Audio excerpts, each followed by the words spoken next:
Hi hello guys, welcome back to our channel. ఈరోజు video ఏంటంటే ration cards ఉన్న వాళ్ళకైతే బంద్ భారీ షాక్ అనేది అయితే ఇవ్వడం అయితే జరిగిందన్నమాట.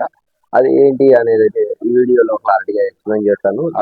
కాబట్టి వీడియోని ఇక్కడ స్కిప్ చేయకుండా ఎండ్ వరకు అయితే చూడండి. మరిన్ని ఇలాంటి ఇన్ఫర్మేషన్ వీడియోస్ చూస్తూ ఉండడం మా ఛానల్ అయితే ఫాలో అవుతూ ఉండండి ఫ్రెండ్స్. ఓకే, అయితే వీడియోలోకి వెళ్తే కనుక మన తెలంగాణ రాష్ట్ర ప్రభుత్వం ఈ కొత్త రేషన్ కార్డ్స్ వారికి కానీ పాత రేషన్ కార్డ్స్ వారికి కానీ అనగా ఒకటి బంద్ అయితే చేయడం అయితే జరిగింది. అది ఏంటి అని అంటే ఇప్పుడు మనకి తెలంగాణ రాష్ట్ర ప్రభుత్వం ప్లాస్టిక్ నివారణ అని అంటే కవర్స్ కానీ ఏవైనా సరే ప్లాస్టిక్ నివారణ అంటే దాన్ని పూర్తిగా ఆపివేయాలన్న ఉద్దేశంతో మనకైతే రేషన్ బియ్యాన్ని వేసుకోవడానికి కూడా మనకు ఒక క్యారీ బ్యాగ్ అనేది అయితే ఇవ్వడం అయితే జరుగుతుంది అనమాట. అంటే మనకి గతంలో కూడా పోయిన నెలలో కూడా మనకి రేషన్ బియ్యం వేసుకోవడానికి సరిపడా బ్యాగ్ ఇస్తామని చెప్పేసి అయితే వాళ్ళైతే అన్నారనమాట.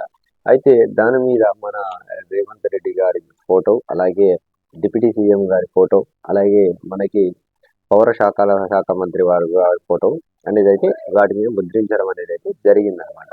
ఓకే, అయితే అవి పోయిన నెలలోనే పంపిణీ చేస్తామన్నారు. కాకపోతే ఈ వాళ్ళు ఆపివేయడం అనేది జరిగిందంటే ఏ కారణంగా ఆపివేశారు అని అంటే ఇప్పుడు మనకి పంచాయతీ ఎన్నికల సందర్భంగా వాళ్ళు మనకి పబ్లిసిటీ కోసం వీరు ప్రచారం కోసం ఇస్తున్నారని చెప్పేసి అయితే ఈ జరగకూడదు అని చెప్పేసి అయితే మనకి కోర్టు అనే ఆదేశాలు జారీ చేయడం వలన ఈ క్యారీ బ్యాగ్స్ అనేది అయితే వాళ్ళు నిలిపివేశారనమాట.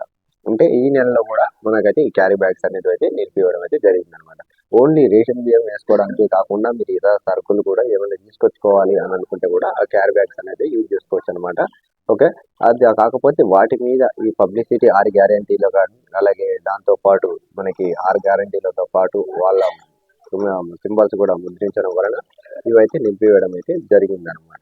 ఓకే ఫ్రెండ్స్, ఇదనమాట వీడియో కనుక నచ్చితే మా ఛానల్ సబ్స్క్రైబ్ చేసుకొని బెల్ ఐకాన్ అయితే ఆన్లో పెట్టుకోండి. Thank you.